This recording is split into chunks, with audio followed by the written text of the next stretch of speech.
여러분께서는 지금 시민의 행복을 디자인하는 방송 공감복지 라디오 공감 로그인과 함께하고 계십니다. 가족 문제와 청소년 교육 문제를 전문가와 함께 풀어드리는 2부 공감 다락방. 이 시간에는 공부를 맡기는 시대, 스스로 배우는 힘 어떻게 기르나라는 주제로 김포 푸른솔 초등학교 교사이시고 백석예술대학교 외래교수이신 우리 김성호 박사님을 스튜디오에 모셨습니다. 박사님 안녕하세요. 네, 안녕하세요. 오늘이 두 번째 네, 방송이라 맞습니다. 그래도 긴장이 좀 덜하시죠?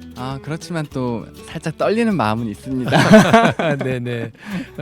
다시 한번 좀 이렇게 한번 이렇게 소개를 좀 부탁드리겠습니다. 네. 안녕하십니까. 저는 현재 김포 푸른솔 초등학교에서 교사로 이제 근무하고 있고요. 백성예술대학교에서는 이제 외래 교수로 또 불러주셔서 섬기고 있고, 마음자람 심리상담센터에서 자문위원으로 함께하고 있는 김성호라고 합니다. 만나 뵙게 돼서 반갑습니다. 네, 다시 모신 이유를 아시겠죠?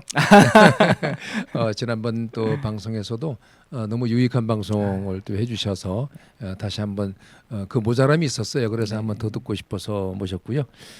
부모 교육 시리즈로 이제 한번 오늘 할 건데 요즘 학부모님들 사이에 빠지지 않는 주제가 이제 자녀 공부, 그놈의 공부 그리고 이제 요즘 공교육과 사교육 문제가 요즘 미디어에서도 굉장히 문제가 되고 있는데 오늘의 이 질문을 좀 더 깊이 이제 들여다 보려고 합니다. 단순히 이제 보내느냐 마느냐의 문제가 아니라 공부를 누구에게 맡기느냐가 참 중요하죠. 네. 인생을 살아가면서 우리가 어떤 만남이 있느냐에 따라서도 우리 자녀들의 삶이 달라질 텐데 아이의 배움은 어디에서 시작되어야 하는가에 대한 그런 이야기입니다. 이제 많은 부모님들이 이제 학원을 안 보내면 일단 불안하다. 이제 그렇게 하시는데 이 불안들이 우리 김 박사님이 볼 때는 어디에서 오는 것 같습니까? 그러니까 이제 어머님들도 아버님들 학부모님들께서 아무래도 학원을 안 보내면 많이 불안해 하시는 건 정말 많이 그런 걸 제가 경험을 했어요. 그런데 그게 뭔가 내가 할 수 있다, 이 아이들을 뭔가 통제할 수 있다라는 생각 때문에 그런 생각들이 좀 더 커지는 것 같아요. 그러니까 이렇게 하면은 될 것 같다, 이런 그렇죠. 생각들을 자꾸만 하시니까 왜 안 되지? 왜 이렇게 안 돼? 이런 이제 생각들이 자연스럽게 이렇게 생겨나는 게 아닌가 이런 생각이 좀 듭니다. 네. 요즘 이제 최근에 이제 나온 방송에서도 이제 특집으로 이제 나왔지만 2세, 3세 아이들에게 영어를 가르친다.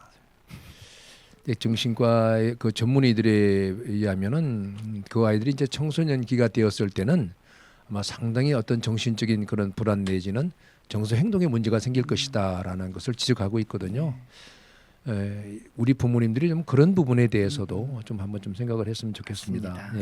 그렇다면 이런 불안을 줄이기 위해서 부모가 할 수 있는 실질적인 방법들, 더군다나 이제 학교 현장에서 아이들을 보시잖아요.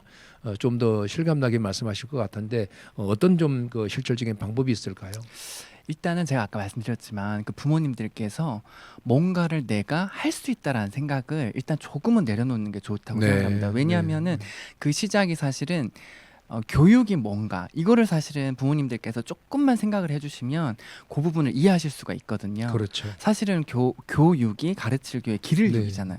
그런데 부모님들께서 내가 그걸 할 수 있다라고 생각하는 순간에 이제 지나친 어떤 관심과 그다음 아까 말씀하셨던 그 3세, 4세 그 영어라든지 교육과는 전혀 맞지 않는 것들을 이제 시도하시니까 그 부분을 저는 부모님들이 조금 이제 생각하셔야 되지 않을까. 이제는 뭐 아이들이 대학을 가고 이런 것들이 사실 문이 굉장히 예전이랑 달라졌잖아요. 그렇죠. 그러니까 어머님들도 아버님들도 내가 정말 아이를 교육한다는 게 뭘까? 그것을 저는 먼저 좀 생각하는 게 좀 시작이 아닐까 이런 생각을 좀 하게 됩니다. 그러니까 많은 사람들이 이제 저도 이제 그 교육이라고 하는 부분에 대해서는 이제 저 나름대로 이제 해석을 아버지와 어머니의 역할이 분명히 있거든요. 물론 이제 우리 이제 전통적인 가정에서는 이제 그저 아버지는 돈 벌어오는 사람, 그저 물질적으로 뒷받침이 되는 사람, 그리고 이 교육을 다 엄마가 하는.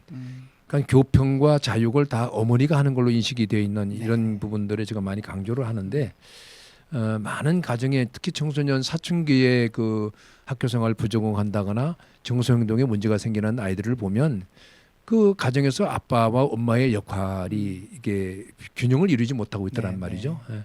좀 굉장히 이제 그런 부분들이 사회적으로 문제가 되고 있고 이제 서서히 그것이 이제 이것이 아니다라는 것이 이제 드러나고 있는데 그 말씀을 듣고 보면 불안이라는 감정이 결국 부모가 아이를 믿지 못할 때 일어나고요. 그다음에 이제 아이를 모를 때 이제 커지는 것 같은데 네. 어떻게 하면 좀 자녀에 대한 부모의 신뢰를 좀 키울 수 있을까요? 저는 그 부모님께서 좀 가지려고 하는 그 어떤 정보의 방향을 조금 바꾸면 좋겠다는 생각이 들어요. 맞아요. 그러니까 사실은 뭐 예전에 좀 TV에도 나왔지만 뭐 돼지 엄마라든지 그렇게 해서 대치동? 네, 사교육에 대한 엄청난 네. 정보를 이렇게 가지려고 하는 것도 맞아요. 너무너무 좋아요. 중요하다고 맞아요. 생각합니다. 그런데 그 정보의 방향을 외부가 아니라 아이에 대한 정보를 내가 잘 수집하겠다. 그렇죠. 네, 그러니까 학교 갔다 왔을 때 공부 열심히 했어? 이것도 물론 중요하지만 그렇죠. 오늘 기분이 어땠어? 맞아요. 뭐가 가장 좋았어? 맞아요. 네. 뭐 어떤 게 맛있었어? 뭐가 그렇게 기분 좋았어? 뭐가 그렇게 기분 나빴어? 네. 저는 이렇게 하면서 아이에 대한 정보를 부모님들이 매일 수집하고 매일 사실 굉장히 계속 변하잖아요. 네. 그 약간의 민감한 것들을 부모님들이 좀 캐치하면서 같이 나가는 그렇게 정보를 좀 이렇게 아이로부터 정보를 좀 가지고 오는 게 그 아까 말씀하셨던 어떤 그런 사춘기의 어떤 문제라든지 그런 것들을 조금이나마 좀 완화시키고 풀어가는 실마리. 그래서 저는 정보를 좀 아이에게로부터 좀 충분히 좀 가지고 오면 좋겠다 이런 생각을 네. 좀 하게 됩니다. 네. 그러니까 이제 뭐 기본적으로 이제 학원 갔다 왔어? 숙제는 했니? 예. 이게 이제 우리 저희 딸이 이제 지금 이제 상담을 하고 있는 딸이 네. 지금 이제 김 선생님께서 김 박사님이 말씀하신 것처럼 제 아내와 제가 그렇게 했던 것 같아요. 예? 그 아이들 어릴 때에 네. 이제 그 아이가 이제 사춘기를 어렵게 보내고 나서 요즘 와서 하는 말이 뭐냐면 아빠 엄마 제발 좀 수다 뜨세요. 예, 수다 좀 뜨시라고. 아까 말씀하신 것처럼 오늘 점심은 뭐가 맛있었는데 뭐 친구들하고는 뭐 하고 놀았어. 그리고 감정을 좀 읽어주고 물어보는 그런 좀 수다 뜨는 게 필요하다고 강조하더라고요. 좀 처음으로 다시 돌아가서 그 학원을 또 무조건 부정하고 안 보낼 수는 또 없잖아요. 네. 그런데 이제 어떤 조건에 맞는 학원이 아이들에게 좀 유익하고 이런 것들을 말씀하신 이제 정보를 좀 바꿀 필요가 있는데 네. 그러기 위해서는 아이들의 기질을 좀 잘 헤아리고 아이들의 어떤 그런 멘탈이 어느 정도인지 네. 과연 이것을 이 아이가 감당할 수 있는 일인지라는 걸 좀 생각할 수 있었으면 좋겠는데 네. 어떻게 하면은 학원이라고 하는 그런 필요하기는 한데 어떻게 하면 긍정적으로 좀 작동할 수 있을까요? 저는 그 부모님들께서 아까 그 교육에 대한 어떤 생각들을 일단 가지시고 아이에 대한 그 정보의 방향을 좀 이렇게 아이에게로 좀 향했으면 좋겠다고 했는데 네. 학원도 마찬가지인 것 같아요. 저는 제가 사실 공교육에 있지만 학원 얘기를 하는 게 어떻게 보면 좀 모순적이긴 하지만 사실 현실이니까요. 그렇죠. 근데 저는 부모님들께서 공교육 기관과 사교육 기관이 전부 다 교육을 위한 것이다. 그렇죠. 아이를 위한 것이라는 기본 생각을 일단 가지셨으면 좋겠어요. 네. 그래서 그 학원에 대한 활용도 물론 중요하고 동시에 학교도 어떻게 잘 써야 되는가. 그럼요. 그것도 정말 필요하다고 제가 보고요. 사실은 제가 아이들한테 이번에 방학이 되기 전에 너희 정말 하고 싶은 거를 우리 써보자. 네. 근데 너무나 제가 놀랐어요. 너무나도 제가 5학년인데 너무나 많은 아이들이 학원 빼기, 학원 숙제 안 하기, 학원에 대한 얘기를 너무 많이 쓰는 거예요. 네. 근데 그렇잖아요. 우리는 알다시피 부모님들이 돈을 내고 학원을 보내는데 아이들은 가장 원하는 게 학원을 빼고 싶다는 거예요. 네. 학원을 하루 쉬고 숙제 안 하기 막 이렇게 가는 거예요. 그러니까 제가 왜 그런가 봤더니 아이에 대한 아까 말씀하신 기질이나 정보가 전혀 없는 거예요. 그렇죠. 그리고 네. 부모님들이 뭔가를 할 수 있다고 자꾸 생각하니까 계속 푸시만 하게 되는 거예요. 맞아요. 저는 네. 그 아이들한테 이렇게 얘기를 했거든요. 너희 정말 가기 싫으면 부모님한테 얘기해봐. 근데 아이들이 집중해서 정말 제 얘기를 듣는 거예요. 물론 아이들도 알고 있더라고요. 선생님 그렇게 얘기해도 안 돼요. 그럼요. 네. 근데 제가 그랬어요. 근데 너희가 진짜 원하지 않는 것이라면 부모님들은 들을 거란 얘기를 했어요. 네. 근데 아이들도 진짜 원하지 않는 건 또 아니거든요. 그러니까 저는 부모님의 생각과 아이의 생각이 지금 조율이 안 된다는 생각이 맞습니다. 드는 거예요. 맞아요. 네, 그러니까 네. 학원을 정하고 학원을 갈 때도 저는 이 조율이라는 과정이 좀 필요한 것 같아요.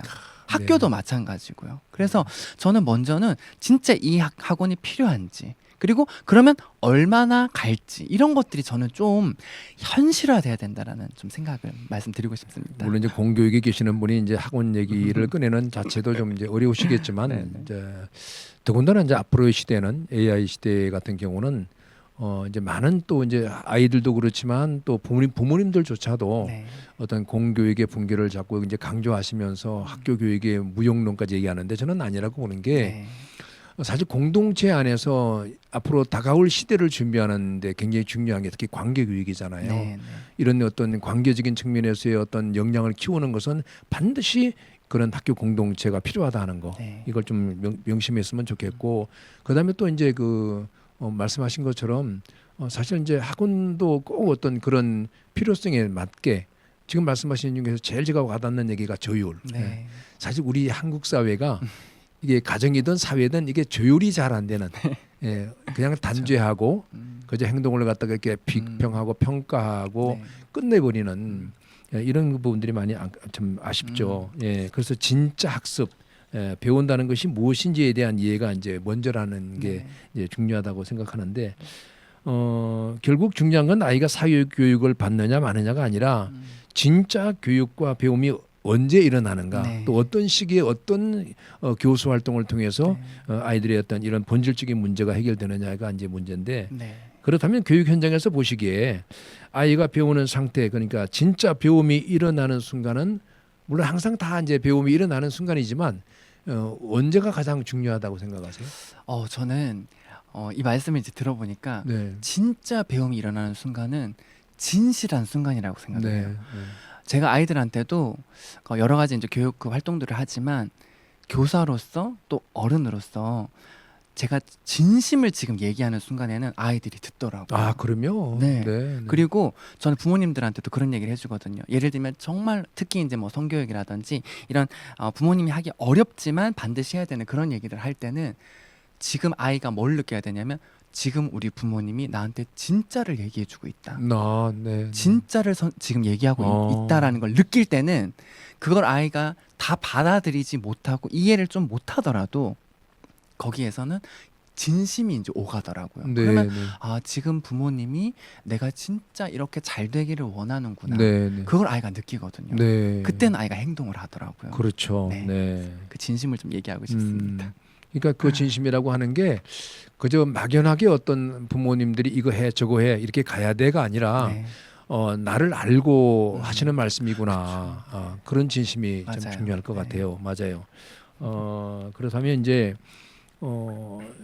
공교육에서 이제 그 신뢰가 좀 많이 떨어졌다고는 말은 하시지만 사교육에 대한 기대는 이제 경향도 있는데, 조금 전에도 제가 말씀드린 것처럼 학교라고 하는 공간이 굉장히 중요한 공간이거든요. 그래서 부모가 학교를 잘 소통하려면 좀 부모님들의 교사 입장에서 우리 부모님들이 학교에 대한 시선을 조금만 좀 이렇게 방향을 바꿔줬으면 좋겠다 하는 부분이 좀 있으실 것 같아요.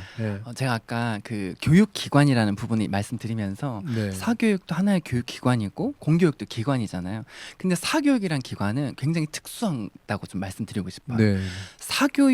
공교육이라는 공간을 바라보는 그 부모님의 시선이 저는 가장 중요한 거는 사실은 진짜 신뢰라고 생각해요. 이거는 사교육이랑은 또 다른 개념이거든요. 근데 공교육이라는 곳에서 사실은 굉장히 오랜 시간 만들어진 기관이고 아이들이 다 같이 배우는 기관이고 그리고 비슷한 선생님들이 전국에 다 있거든요. 그렇죠. 근데 이런 기관을 바라볼 때는 사실 부모님들이 신뢰하는 그런 시선이 굉장히 중요해요. 왜냐하면 우리가 사실은 그 코로나 때 학교를 못 나가 봤거든요. 그렇죠. 못 나갈 때 학부모들도 그렇고 교사들도 그렇고 뭘 경험했냐면 와, 하루에 배우는 게 이렇게 많았어? 정말이에요. 왜냐하면 저희가 학교 오지 못한 아이들을 위해서 정말 그 하루하루에 써야 될 것들을 다 만들어서 보낸 적도 있었거든요. 근데 그 일주일이 만약에 공백이 생기면 그 다음 수업이나 과정에 너무나 어려움이 많이 있는 거예요. 그 정도로 사실 학교에서는 방대한 것들을 배우고 있거든요. 지식과 더불어서 그 관계 부분과 여러 가지 것들을 다 배우거든요. 이런 것들을 맡길 때에는 정말 부모님들이 아이가 오늘 학교에서 많은 것들을 하고 있구나. 그리고 우리들이 정말 많은 지지를 보내줘야 되는구나. 이런 신뢰를 보내주셔야 되거든요. 그렇죠. 네. 근데 그것이 안 되면 어떤 문제가 발생하냐면 그 다음 것들이 아무것도 작동하지 않는 거예요. 네, 네. 배움도 일어나지 않고 소통도 전혀 일어나지 않거든요. 맞습니다. 근데 이 상태로 1년을 보낸다? 그건 너무나 정말 안 되는 거죠. 그렇죠. 불행한 거죠. 네네. 저는 이제 실질적으로 이제 제가 이제 올해 13년째 네네. 인천광역시 관내에 있는 이제 초중고등학교 학생들이 학교 폭력 가해 학생 교육을 제가 13년째 교육을 하고 있는데 한번 상상을 해보세요. 그 아이들이 왔을 때 부모님들하고 같이 오는데 부모님들하고 그 자리에 오는 그 자체만으로도 굉장히 힘든 시간인데 5시간 법정 교육을 받아야 된다는 거에 대한 부담도 있는데 제가 이제 처음에 딱 그분들을 만나면 인사를 안 받아요. 안녕하세요라고 말할 수도 없고 반갑습니다라고 할 수도 없고 굉장히 그분들이 마음이 닫혀 있는 상태에서 제가 그 프로그램의 핵심이 뭐냐 하면 그 선생님들이 학교에 대한 신뢰를 갖게 만드는 거, 그 불신을 걷어내는 것이 그 모든 프로그램에 그 초점이 맞춰져 있거든요. 그랬을 때에 제가 그분들에게 제일 먼저 말하는 게 뭐냐면 세상에 문제는 없습니다. 학생들이 학교에서 문제를 일으키고 온 아이들이기 때문에 부모들이 거기에 대한 어떤 인식에 대한 예민함이 있는데 세상에 문제는 없습니다라고 하는 그 말에 굉장히 감동을 받아서 마음이 열린다고 얘기해요. 그러니까 이제 말씀하신 것처럼 학교의 신뢰라고 하는 것이 단순하게 부모님들의 시각만 바꿀 것이 아니라 우리 학교 공교육에 이제 종사하는 우리 선생님들의 그 메시지 하나에도 상당히 그 부모님들과 신뢰를 형성할 수 있는 좋은 그런 기회가 될 수 있기 때문에 같이 노력해야 되겠죠. 그렇죠. 네, 네. 맞습니다. 그 요즘 학교 민원 관련 이슈들이 많이 발생하고 있는데 지금 이제 우리 김 박사님 보실 때의 학교 현장에 가장 절실한 것이 무엇일까, 필요한 것이 무엇일까라고 한다면 뭐가 있을까요? 아까도 우리가 쭉 말씀을 드렸지만 그 교육에 대한 인식, 네. 그것을 바탕으로 한 각자의 역할이 있다라는 저는 그런 좀 생각이 먼저 좀 필요하다고 생각을 그렇죠. 해요. 네. 사실은 아까 제가 그 공교육을 바라볼 때 신뢰가 필요하다고 했는데 사실 그 신뢰를 줄 수 있는 거는 부모님들이시거든요. 네. 학부모님들이 그 역할을 해주시면 그 다음은 또 교사가 그리고 그 나머지는 학생이 다 하거든요. 네, 네. 그러니까 각자가 해야 될 역할이 있다라는 것을 좀 그렇죠. 생각했으면 그럼요. 좋겠고 네. 사실은 부모님이 다 못합니다. 그러니까 내가 할 수 있는 역할이 네, 여기까지구나. 맞아요. 그게 안 될 때가 있기 때문에 사실은 요즘은 사실 예전엔 그렇지 않았지만 학교에 방문할 때도 방문증이라는 거를 할 수밖에 없는 상황이 된 거예요. 부모님이 여기까지만 해주셔야 되는데 그게 안 되니까 또 여기까지 오셔야 된다라는 네, 이 어떤 그 선을 긋는 거거든요. 그렇죠. 그러니까 네. 사실은 그 선을 긋기 전에 우리 각자의 역할이 있구나라는 것들을 좀 생각해 주시면 어떨까 생각합니다. 그렇죠. 중요하죠. 네. 지금까지 이제 이야기한 내용을 정리해 보면 결국은 진짜 배움이 일어나는 이제 환경, 그건 이제 신뢰라고 말씀해 주셨고, 그리고 이제 배움의 주체로서 이제 아이가 이제 어떻게 깨어나는가에 대한 핵심인 것 같은데, 그 아이들의 자기 조절 능력이라는 이제 개념도 많이 얘기하잖아요. 근데 결국 아이가 스스로 조절하고 스스로 배움을 지속할 수 있는 힘, 이게 중요한 것 같은데, 이 자기 조절 학습, 자기 조절 학습과 자기 주도 학습 어떻게 좀 차이가 있는지 좀 설명을 좀 해주시고, 이게 자기 조절 학습은 어떤 의미가 있는지 좀. 사실은 자기 주도 학습이랑 자기 조절 학습에 대한 어떤 구분이 우리 한국에는 굉장히 이제 모호합니다. 네. 사실은 비슷한 개념이라고 이제 보셔도 괜찮을 것 같아요. 그렇죠. 네. 사실 근데 주도 학습이라는 거는 성인에게 조금 더 이제 초점이 맞췄다고 보셔도 되는데 사실은 이제 두 가지가 좀 혼재되어 있는 부분이 있어서 그게 이제 구분하기는 좀 어렵지만 그래서 우리가 이제 자기 조절로 제가 좀 이제 설명을 드린다면 자기 조절, 아이들이 사실은 조절해야 될 것들이 많이 있잖아요. 그렇죠. 학습도 있고 자기 마음도 있고 정서도 정신도 그렇고요. 그런데 그 조절 능력을 길러주기 위해서는 조절할 수 있는 환경에 내버려둬야 되거든요. 그러니까 그것을 가장 많이 할 수 있는 곳이 어디냐면 학교인 거예요. 맞아요. 그런 공교육 기관이라는 거죠. 사교육 기관은 그 학습에 굉장히 몰두가 돼 있어요. 그래서 필요한 것을 즉각 도와줄 수 있습니다. 근데 우리가 학습만 필요한 건 아니거든요. 아까 정신도 조절해야 되고 마음도 행동도 조절을 해야 되거든요. 근데 그 모든 것들을 할 수 있는 곳이 학교이기 때문에 학교에서 아이들이 그걸 할 수 있도록 내어버려둬야 되는데 부모님들이 때로는 마음이 좀 앞서면 내어둬 버리지를 못하는 거예요. 맞아요. 그러니까 선생님에게도 개입을 하게 되고 자녀에게는 말할 것도 없는 거죠. 그러니까 저는 그 기회를 매 순간 줘야 된다라는 좀 얘기를 하고 싶은 거죠. 물론 안 될 때는 도움을 줘야 됩니다. 그런데 어느 정도 좀 할 수 있겠다고 싶을 때는 그런 기회를 많이 줄 때 이제 조절할 수 있는 능력이 사실은 길러진다고 볼 수 있는 거죠. 그렇죠. 네네. 말씀을 듣고 보니까 이제 제가 이제 모 방송에서 하고 있는 그 어떤 상담 프로그램이 있는데 예, 거기에는 이제 그 주로 어린 아이들만 나오거든요. 네네. 말씀 중에 번뜩 떠오르는 게 뭐냐면 이런 차이가 있구나. 그 방송에서는 어린 아이들만 나오는데 그 어린 아이들이 상호작용이 일어나는 것은 부모와의 상호작용이잖아요. 거의. 근데 사실은 이제 청소년기만 들어가더라도 학교에 가면 또래 관계의 상호작용이 있고 교사와의 상호작용, 여러 상호작용의 범위가 넓어지잖아요. 그 속에서 자꾸 자기의 조절 능력을 길러가야 되는데 그 부모님들이 그걸 기다려주지 못한다는 거잖아요. 예.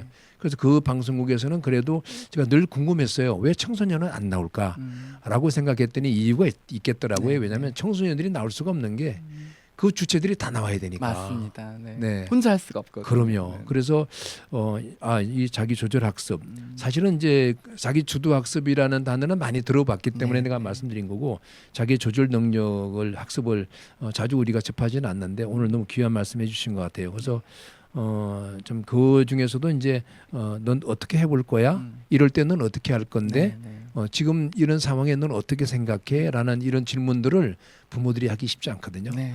그래서 공교육이 중요한 게 선생님들이 객관적으로 그걸 바라볼 수 있기 맞습니다. 때문에 네. 너무 좋으신 말씀해 주신 것 같아요. 네. 사실 부모 입장에서 불안을 조절하는 게 저도 이제 개인적으로 많은 사춘기 때 아이들이 무너지는 것은 하루아침에 무너지는 게 아니라 아주 차근차근 초등학교 때부터 엄마의 불안을 바라본 아이들이 사춘기 때 많이 무너지더라고요. 그 엄마의 불안이 그대로 전이가 되니까 그러니까 부모 입장에서 불안을 조절하는 게 참 힘들거든요. 예. 요 부분에 대해서는 현장에서 어떤 느낌을 받으셨는지 좀 말씀해 주시죠. 사실 어떤 상황에도 불안이 사라진다. 이건 사실 쉽지 않은 것 같아요. 네. 그러니까 불안이라는 존재는 사실 늘 우리에게 있다라고 저는 생각을 일단 기본적으로 해주셨으면 좋겠어요. 네. 근데 사실 불안이 나쁜 것만 있는 건 아니거든요. 그렇죠. 우리가 불안하기 네네. 때문에 잘 준비하고 네네. 그러니까 저는 그런 것들을 부모님들이 가감없이 얘기를 좀 해주셨으면 좋겠어요. 그래서 아이들한테도 그렇고 제가 그 불안하기 때문에 부모님들은 자꾸 뭔가를 시키고 하게 되는데 부모님들이 잘 하시는 말씀 중에 이런 게 있잖아요. 점수를 받아오고 결과가 나왔을 때 뭐 좋은 점수가 나올 때 부모님들이 잘하는 반응이 보통은 잘했어. 너무 잘했다. 이런 게 있거든요. 그렇죠. 저는 그것부터 좀 바꿔주셨으면 네, 좋겠어요. 네. 이거는 우리 자녀가 열심히 노력해서 나온 결과잖아요. 네. 그러면 저는 부모님들이 어떻게 해줬으면 좋겠냐면 너무 축하해. 네가 정말 잘해서 정말 축하해. 너 너무 좋겠다. 저는 이걸 아이한테 돌려줬으면 좋겠는 거예요. 그렇죠. 네. 네. 그래서 불안은 사실 사라지지 않는 걸 우리가 좀 인정했으면 좋겠고 그리고 아이가 잘했을 때는 아이가 노력했던 것에 대한 어떤 결과물들 네. 그런 대화들. 그러니까 부모님들이 불안할 때는 불안하다는 얘기도 할 수 있을 정도의 그렇죠. 그런 네. 관계가 좀 되면 어떨까 네. 하는 생각이 좀 듭니다. 너가 그렇게 행동했을 때 엄마의 불안이 많이 심하게 되는데 네. 그렇지만 이제 그 감정들을 얘기하면서 아이의 생각, 아이의 감정도 그렇죠. 아이가 표현할 수 있도록 맞습니다. 해주는 거. 예, 좋습니다. 네. 학교 현장에서 이제 지금까지 이제 몇 년 되셨죠? 그러니까? 제가 한 17년 정도 됐더라고요. 17년. 네. 그러면서 이제 오늘 말씀하신 것은 이제 제목을 보면 이제 스스로 하는 능력이잖아요. 네. 이제 물론 자기 조절 학습도 그렇지만 스스로 아이들이 무언가를 목표를 세우고 할 수 있는 어떤 힘을 길러주는 거 물론 그 부분에 대해서는 어머니들이 부모님들이 기다려주는 것도 중요하지만 학교와 부모님들이 아이들의 자기 주도 학습을 만들어 가기 위해서 어떤 좀 협력이 좀 서로 소통이 필요하다고 보세요? 그러니까 일단은 아까 제가 말씀드린 것들 중에 부모님들께서 학교를 바라볼 때 일단은 좀 신뢰하는 마음 만약에 이제 있다고 가정했을 때는 네네. 허심탄회하게 사실 얘기가 돼야 되는 거예요. 그리고 부모님들께서 1년에 또는 한 학기에 뭔가 극적인 변화 이건 사실 어렵거든요. 그럼요. 그런데 네. 우리가 방향을 만들어내는 건 사실 가능해요. 그래서 학교에서는 선생님들이 아이를 매일 보기 때문에 어쩌면 부모님들보다 더 많은 것들을 볼 수 있거든요. 네. 거기에 대해서 부모님들이 조금 열린 마음을 가지고 듣기도 하고 그리고 또 동시에 부모님들은 또 아이에 대한 엄청난 전문가잖아요. 그렇죠. 아이 때부터 봤으니까. 그렇죠. 서로가 서로의 영역이 있고 전문가라는 마음을 가지고 올해 어떤 방향을 만들어 갈 것인가.